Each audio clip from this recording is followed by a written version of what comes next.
Bienvenidos a la fiesta de Tabernáculos 2024. Espero que estén tan emocionados como yo de estar aquí en la noche de apertura. Por supuesto, esto no se graba en la noche de apertura. Debido a las diferentes zonas horarias, no es práctico poder transmitir a todos al mismo tiempo.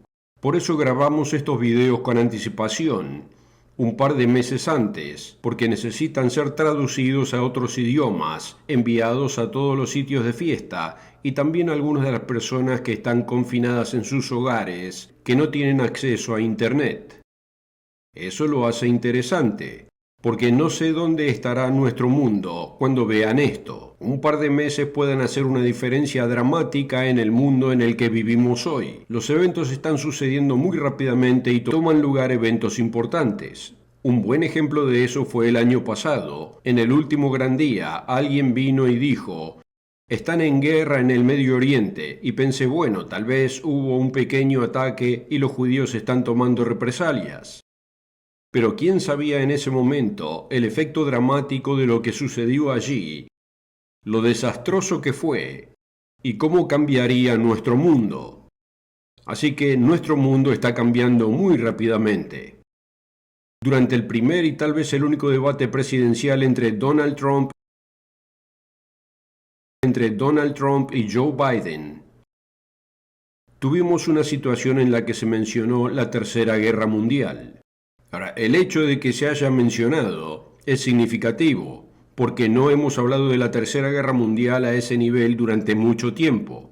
Tendríamos que remontarnos a la Guerra Fría, podríamos decir. A veces oímos sobre el uso de armas nucleares, generalmente armas nucleares tácticas. Pero ese es un tema que habría estado fuera del discurso, al menos públicamente, durante mucho tiempo, aunque a puerta cerrada estoy seguro que en círculos militares se ha discutido muchas veces. Para abril-mayo 2023, la revista El Mundo de Mañana tenía el titular: ¿ya comenzó la Tercera Guerra Mundial? Y eso fue hace más de un año y medio aproximadamente, y fue escrito antes de eso, por supuesto. Así que oímos cada vez más voces hablando de eso, reconociendo que estos son tiempos muy distintos a los que hemos pasado en las últimas décadas. Estamos esperando que sucedan algunas cosas muy grandes, según la profecía bíblica, y solo observando alrededor del mundo. Las naciones del mundo se están armando, y parecen los años 30 de nuevo, como si la Tercera Guerra Mundial ya hubiera comenzado. Es solo cuestión de qué tan lejos llegará antes de que verdaderamente explote. La segunda mitad de este año sin dudas tendrá algunos eventos traumáticos. Parece casi seguro que sucederán cosas que serán eventos importantes en nuestro mundo para el futuro. No todos son malas nuevas, porque como dice en Lucas 21-28, un pasaje muy familiar para todos. Lucas 21, versículo 28. Cuando estas cosas comiencen a suceder, erguíos y levantad vuestra cabeza, porque vuestra redención está cerca. Así que cuando vemos estos eventos, pueden ser aterradores, pueden ser especialmente aterradores para los jóvenes, pero hay algo bueno que los va a seguir. Y los jóvenes, muchos dependen de su edad en este momento, pero muchos de los jóvenes podrán casi seguro vivir en un mundo nuevo. Verán que este mundo en el que vivimos pasa y llegarán a un mundo muy nuevo, tal como lo hicieron los hijos de Noé. Por supuesto eran bastante mayores, pero sin embargo vieron un mundo y luego desapareció y llegaron a ver un mundo nuevo. Pero al mundo al que lleguemos será gobernado por Jesucristo. Y con suerte, por usted y por mí. Cuando resucitemos, cambiemos y tendremos oportunidad de ser reyes y sacerdotes. Sin duda, estamos celebrando eso a medida que pasamos por esta fiesta. Lo que está sucediendo en nuestro mundo debe recordarnos cuán cerca estamos del regreso de Cristo. Y eso significa que el tiempo que esta fiesta representa está a la vuelta de la esquina. Esto es algo que debemos considerar y pensar al realizar nuestras actividades durante esta fiesta de Tabernáculos 2024. El juez retirado de la Corte Suprema de los Estados Unidos, Stephen Breyer, ha escrito sobre su tiempo en la Corte, y me pareció bastante interesante un comentario que hizo durante una entrevista mientras promocionaba su nuevo libro. Dijo algo así como: durante los primeros 2 años me pregunté, ¿qué estoy haciendo aquí? ¿Cómo llegué aquí? Y luego agregó, por supuesto no podía decirle eso a nadie. ¿Alguna vez ha pensado usted en eso? ¿Cómo llegó aquí para ser parte de la Iglesia del Dios viviente, la Iglesia de Dios, el cuerpo de Cristo? ¿Cómo llegó aquí? Porque cuando mira alrededor del mundo, somos un número muy pequeño. Recuerde que usted no eligió a Cristo, sino que fue elegido por Él. Fue elegido por Dios el Padre, como nos dice en Juan 6:44. Capítulo 6, versículo 44, dice: ninguno puede venir a mí si el Padre que me envió no le trajere, y yo le resucitaré en el día postrero.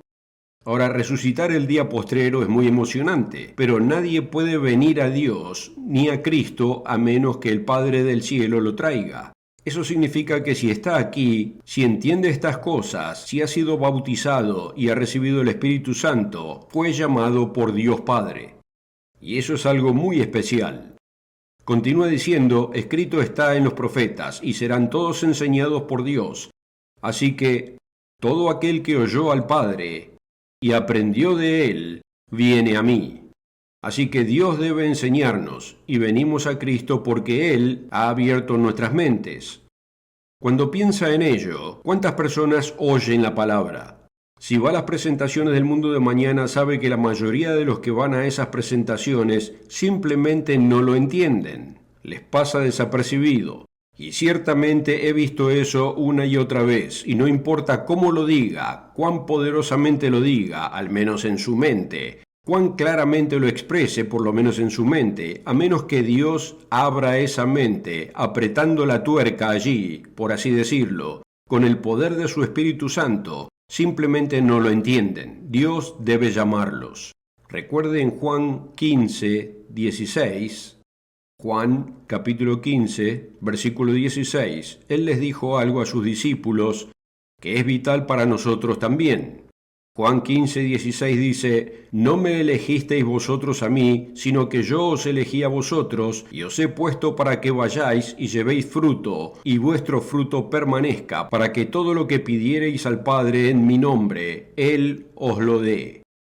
Ahora, Él nos llamó, Él nos eligió, y en esto específicamente, la responsabilidad de los apóstoles, Cristo los eligió. Dios el Padre los llamó, Cristo los eligió, pero eso no se aplica solamente a los apóstoles, porque más adelante, lo que el mundo no reconoce como la oración del Señor, pero que nosotros reconocemos como la oración del Señor, en el capítulo 17, versículo 20, Jesús dijo, capítulo 17, versículo 20, dijo, no ruego solamente por estos, no ruego solamente por mis apóstoles que están allí, sino también por los que han de creer en mí por la palabra de ellos. Así que en la noche en que fue crucificado, en esa oración que le oró a su Padre, no solo oró por sus apóstoles, sus discípulos que serían sus apóstoles, sino también por aquellos que creerían como resultado de eso. Y usted y yo estamos aquí porque a través de los siglos, la palabra que ellos predicaron allí, el testimonio que dieron, ha llegado a través de los siglos a usted y a mí. Así que Dios nos llamó. Ahora considere esto. Hay 8 millones de personas en la faz de la Tierra en este momento. Al menos esa es la última estimación. Nadie sabe con exactitud la cifra, pero dicen que hay 8.000 millones de personas en la Tierra. Según Pew Research, 2.400 millones, no 1, sino 2.400 millones, son supuestamente cristianos. Casi 2.000 millones son musulmanes y 1.200 millones son hindúes. Es una cifra elevada. No creo que muchos hayamos considerado realmente cuántos hindúes hay en esta tierra. 1.200 millones son hindúes Y hay cientos de millones de otros en religiones establecidas. Y luego, por supuesto, tenemos los ateos y agnósticos y a todos los demás que podríamos incluir juntos. Ahora piense en esto. ¿Creemos que estas personas tienen razón? ¿Creemos que los hindúes y musulmanes tienen la verdad de Dios? ¿Realmente?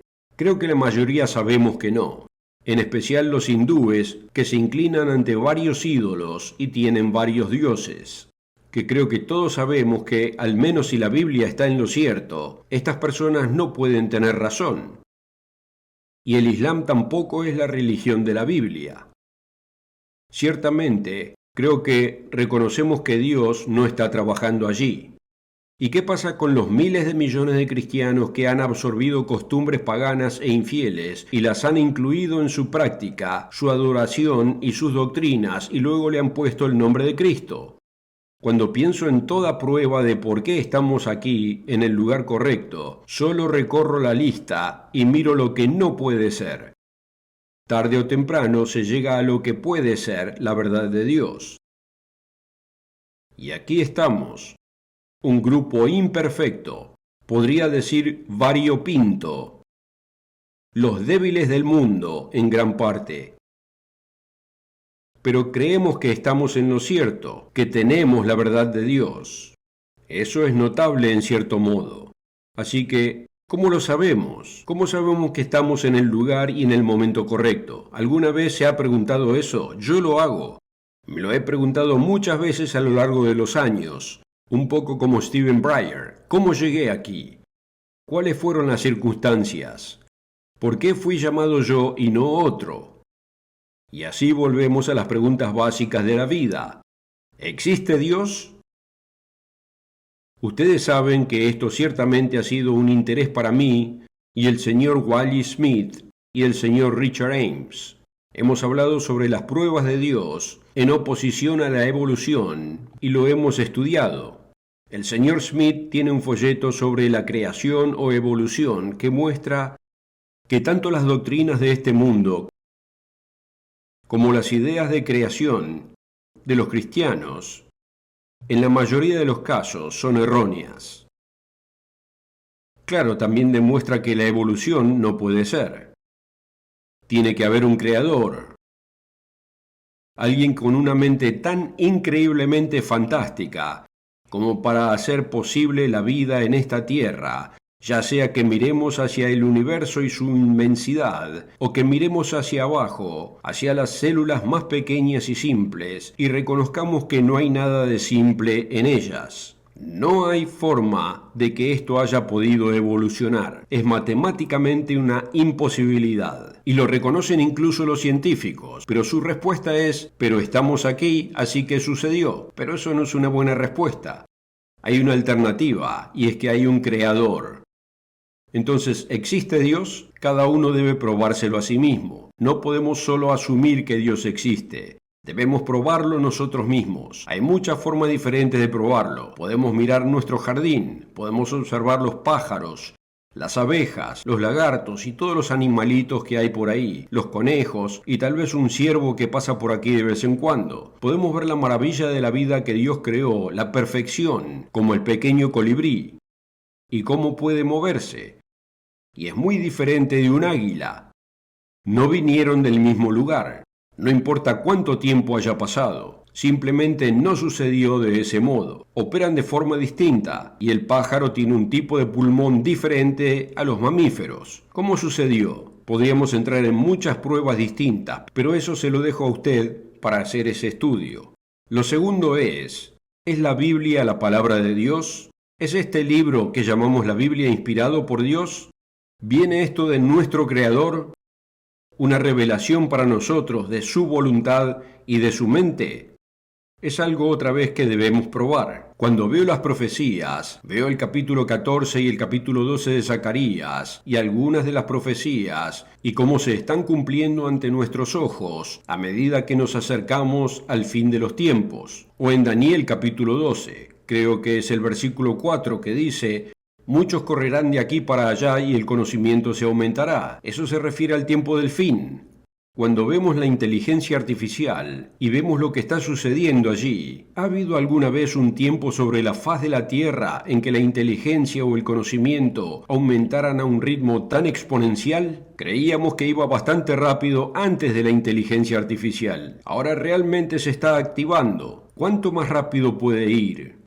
Pero sin embargo, vemos que este es el fin de los tiempos y muchos están corriendo de un lado a otro. Vemos nuestras carreteras llenas de automóviles, ríos de luces rojas y blancas, unos yendo, otros viniendo de noche. Vemos todos los aviones que están en el aire en un instante. Muchos corren de un lado a otro, un mundo distinto al que existió durante gran parte de la historia humana. ¿Es su Biblia su palabra? ¿Es eso lo que se describe aquí en su palabra? ¿Y qué dice la Biblia? Ese es el tercer punto. ¿Existe Dios? ¿Es la Biblia su palabra? Y si sabemos lo que dice la Biblia, podemos saber dónde se encuentra la verdad. Quisiera citar el libro ¿Qué es un verdadero cristiano? Del Dr. Roderick Meredith. Bajo el título Lo que debe hacer, dice, primero debe comprobar que existe un Dios real.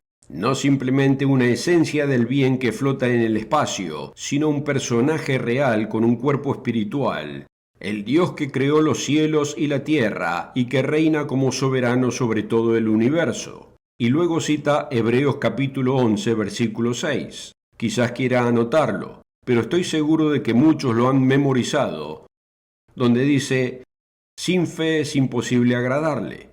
Tenemos que saber que Dios existe. Sin fe es imposible agradar a Dios, porque es necesario que el que se acerca a Dios crea que le hay y que es galardonador de los que le buscan. ¿Reconocemos que Dios es galardonador de los que le buscan? Eso no quiere decir que no pasemos por momentos difíciles, pero, en definitiva, esta vida es muy corta en el transcurso de la eternidad. Sin embargo, hay una recompensa para los que le obedecen, y los jóvenes tienen la oportunidad de escapar de las cosas que se avecinan en el futuro y de poder criar a sus hijos dependiendo de su edad, pero pueden criar a sus hijos en un mundo mucho más perfecto, un mundo en el que no haya depredadores, en el que haya un mundo real, no un mundo virtual, que nunca satisface del todo. Y siempre lo deja con hambre de más, pero nunca lo satisface. Se viene un nuevo mundo. Y para aquellos que reconocen eso, y están dispuestos a sacrificar un poco hoy, y obedecer a Dios y confiar en Dios, aunque el futuro sea incierto a veces, hay una maravillosa recompensa. Y espero que muchos de nuestros jóvenes reconozcan eso y no se limiten a tirar la toalla y salir al mundo a tener aventuras y hacer todas las cosas que el mundo hace y terminar en la miseria, angustia y sufrimiento. Hay una manera mejor y eso es lo que se les ofrece. Este es un llamado especial que tienen. El hecho de que sus padres hayan sido llamados significa que ustedes también son especiales a los ojos de Dios y tienen una oportunidad maravillosa para el futuro. Pero dice aquí, sin fe es imposible agradar a Dios. Creemos que fue Pablo quien escribió Hebreos, porque es necesario que el que se acerca a Dios crea que le hay y que es galardonador de los que le buscan. Además, el Dr. Meredith escribió, deben probar para su propia satisfacción que la Biblia es realmente la revelación inspirada de Dios al hombre, como dijo Pablo, y cita 2 de Timoteo 3:16. Toda escritura es inspirada por Dios y útil para enseñar, para redarguir, para corregir, para instruir en justicia. Sí, la Biblia no está ahí solo para hacerlo sentir bien y tranquilo. Está ahí para corregirnos, para instruirnos, para darnos una comprensión de hacia dónde va este mundo y hacia dónde debe ir nuestra vida. Ya sabe, cuando enviamos un cohete a la Luna, hay veces que tienen que hacer correcciones a mitad de camino. Esto no es algo malo. Esto demuestra que tenemos que hacer una pequeña corrección para mantener el objetivo. Y Dios nos ama lo suficiente como para darnos una corrección amorosa. Si somos maleables, será una corrección leve. Puede ser solo una palabra. Puede que leamos algo en su palabra y nos remuerda la conciencia y reconozcamos, tengo que cambiar. Esa es la mejor manera de cambiar, en vez de que Dios tenga que usar una vara, por así decirlo, para llamar nuestra atención. El doctor Meredith continúa diciendo, debe comenzar a estudiar la Biblia. Estudie la Biblia para saber exactamente lo que dice. ¿Cuál es la voluntad de Dios? ¿Cuáles son las verdaderas doctrinas que enseñaron Cristo y los apóstoles? Y eso no es tan difícil. Con la ayuda de Dios, cada uno de nosotros puede hacerlo. Cuando Dios tronó desde el monte Sinaí, el que se convirtió en Jesucristo dijo, acuérdate del día sábado para santificarlo. 6 días trabajarás y harás toda tu obra, pero el séptimo día será sábado para el Señor tu Dios. No harás en él obra alguna, ni tú, ni tu hijo, ni tu hija. No es tan difícil de entender. Podemos contar hasta 7. Sabemos que el ciclo semanal nunca se ha perdido. Los judíos han mantenido ese ciclo semanal a lo largo de la historia. Es una ficción pensar que se ha perdido. Sabemos que es el séptimo día, y es realmente una decisión. ¿Guardamos el día que Dios apartó o guardamos el día que el emperador Constantino en el año 321 exigió que todos guardaran? No es tan difícil cuando dice que no hay que inclinarse ante imágenes o ídolos. No es tan difícil de entender. El problema es que la gente no quiere entender, pero si quiere entender, si tiene el temor de Dios, recuerde que el temor de Dios es el principio del conocimiento, es el principio de la sabiduría. Y si tenemos eso, entonces podemos aprender. ¿Cuál es una de las principales pruebas de que estamos en el lugar correcto? Una de las principales pruebas de que estamos en el lugar correcto son las fiestas y días santos bíblicos, lo que estamos celebrando ahora mismo. Hay 7 progresiones en el plan maestro de Dios. Tenemos un folleto, los días santos, el plan maestro de Dios. Muestra cómo cada uno es un paso distinto en el plan de Dios. El significado de cada uno no solo es lógico, sino que se puede comprobar en la Biblia. Cuando observamos los días que se celebran en el mundo, Navidad, Easter, Halloween o el día de San Valentín, tiramos todos los días que celebran en una canasta y no hay progresión. Es solo resucitar fiestas paganas y poner sobre ellas el nombre de Cristo.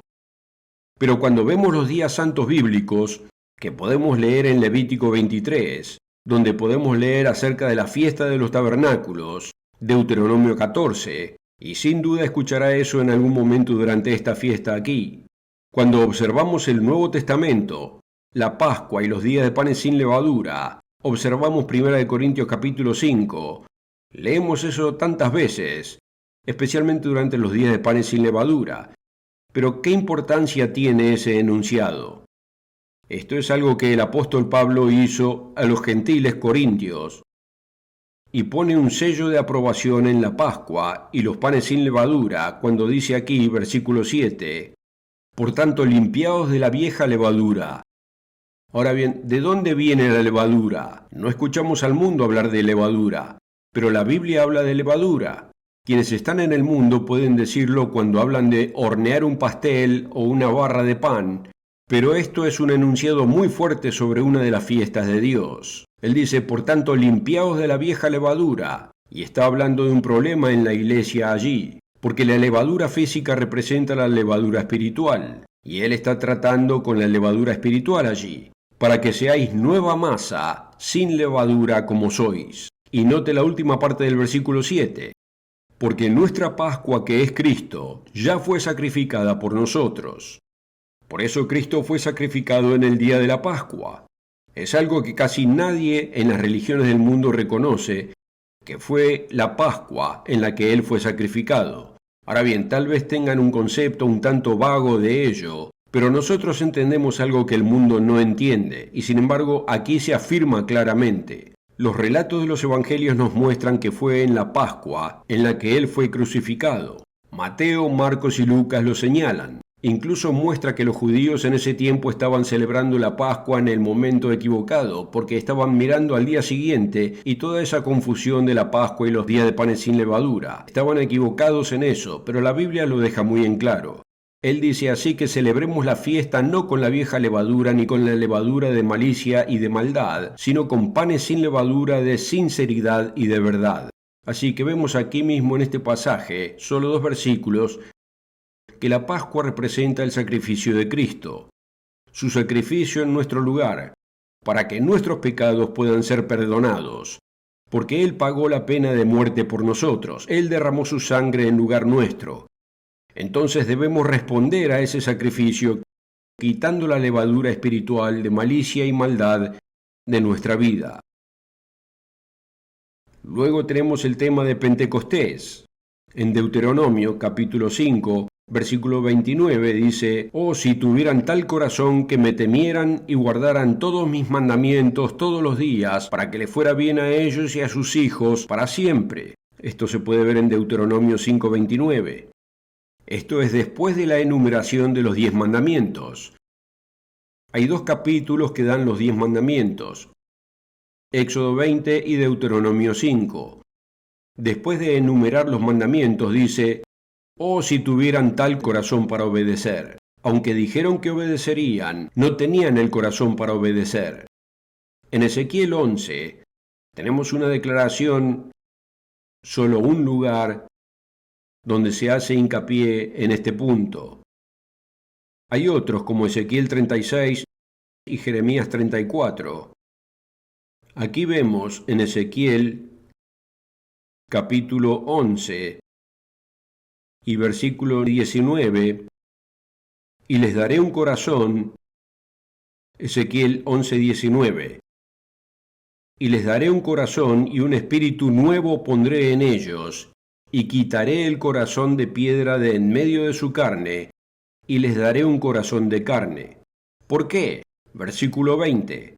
«Para que anden en mis ordenanzas y guarden mis decretos y los cumplan, y me sean por pueblo y yo les sea a ellos por Dios». Este es un enunciado precursor del nuevo pacto que vendría.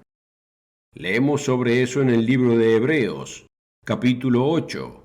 Y lo leeré un poco más adelante. Pero vemos que no tenían el corazón para obedecer. Cristo fue sacrificado por nosotros. Debemos arrepentirnos de nuestros pecados, pero debemos tener el Espíritu Santo para cambiar nuestro corazón, para obedecer sus mandamientos y sus estatutos. Al llegar al segundo capítulo de los Hechos, vemos que Dios derramó su Espíritu Santo sobre la iglesia del Nuevo Testamento. Ese fue el comienzo de la iglesia del Nuevo Testamento. Es una cosecha temprana que es una cosecha de los que tienen su espíritu. Y otros tendrán su espíritu luego en una cosecha mucho mayor. Llegamos a la fiesta de las trompetas en 1 Corintios 15, versículo 51.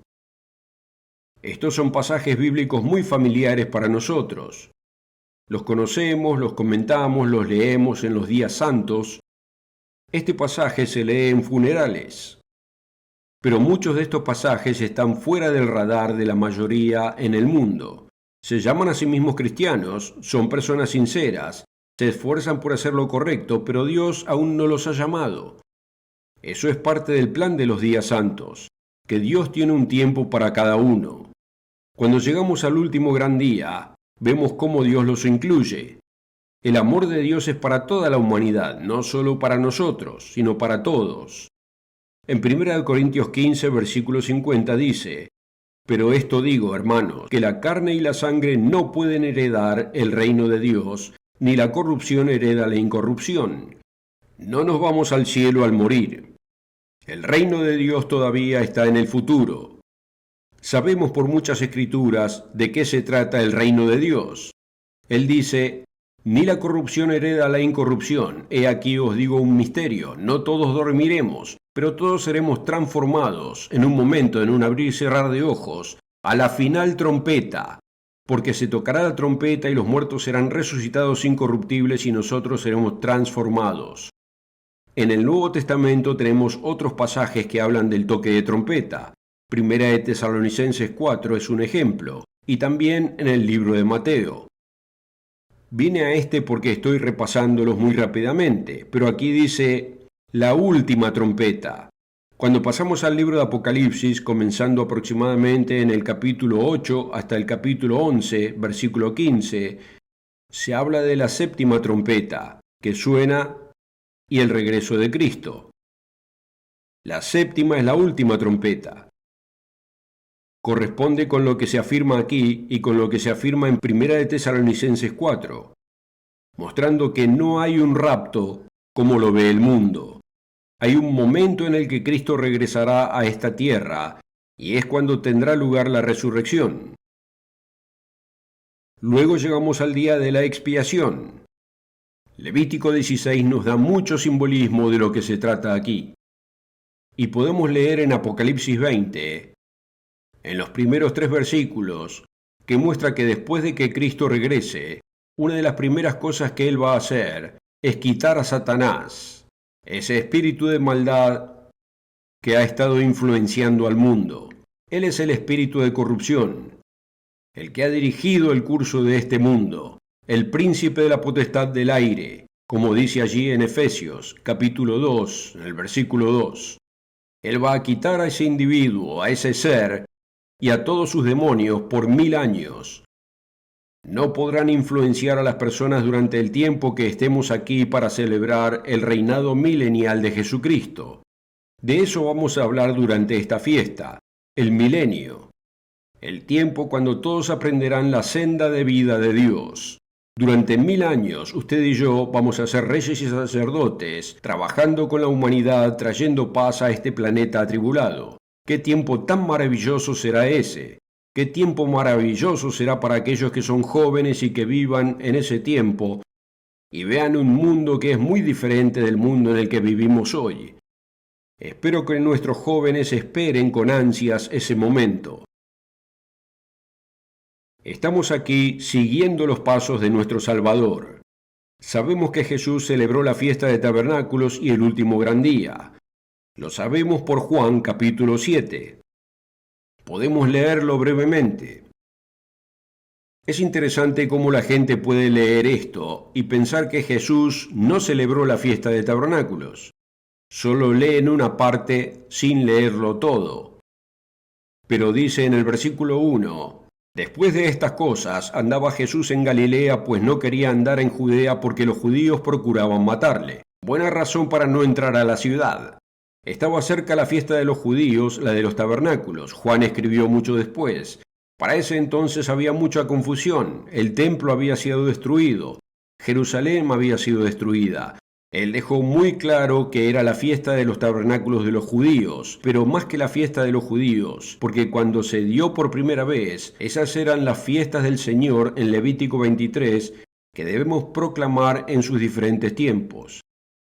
Y le dijeron sus hermanos, sal de aquí y vete a Judea para que también tus discípulos vean las obras que haces, porque ninguno que procura darse a conocer hace algo en secreto. O sea que lo acusaron de buscar popularidad y atención porque no creían en él.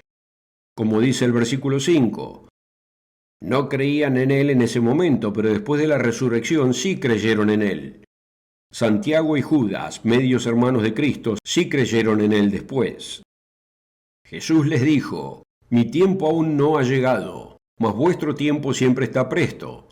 No puede el mundo aborreceros a vosotros, mas a mí me aborrece porque yo testifico de él que sus obras son malas. Subid vosotros a la fiesta. Les dijo que subieran a la fiesta.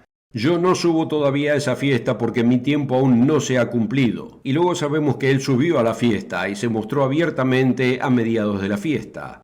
Luego llegamos al versículo 37 y dice, en el último y gran día de la fiesta, Jesús se puso de pie y alzó la voz, diciendo, si alguno tiene sed, venga a mí y beba.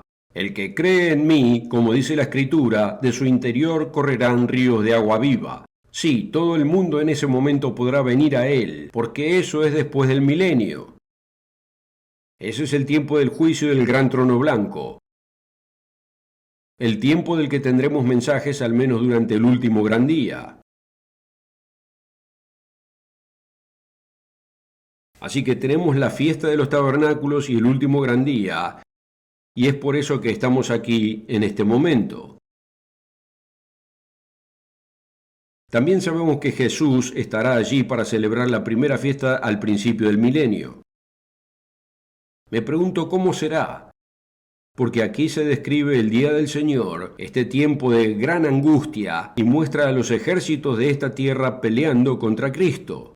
Luego, Zacarías 14 y 16 dice: y todos los que sobrevivan de las naciones que vinieron contra Jerusalén subirán de año en año para adorar al Rey, al Señor de los ejércitos, y a celebrar la fiesta de los tabernáculos. La celebrarán año tras año, no solo una vez cada 3 años o cuando quieran.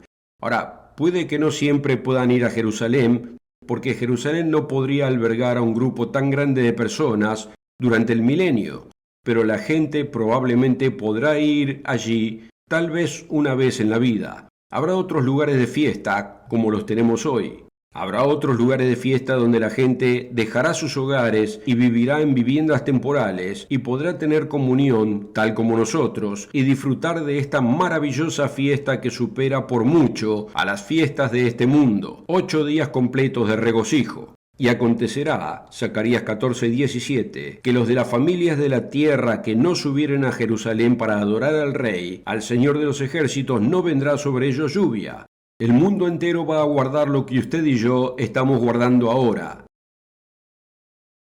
Esa es una prueba fantástica de la verdad de las Escrituras.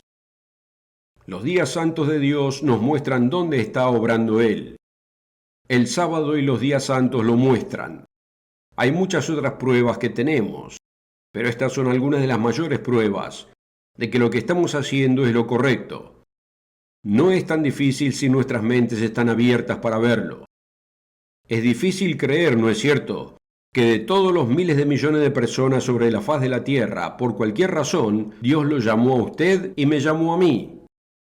No somos los grandes del mundo. Somos gente común y corriente y a veces los débiles del mundo.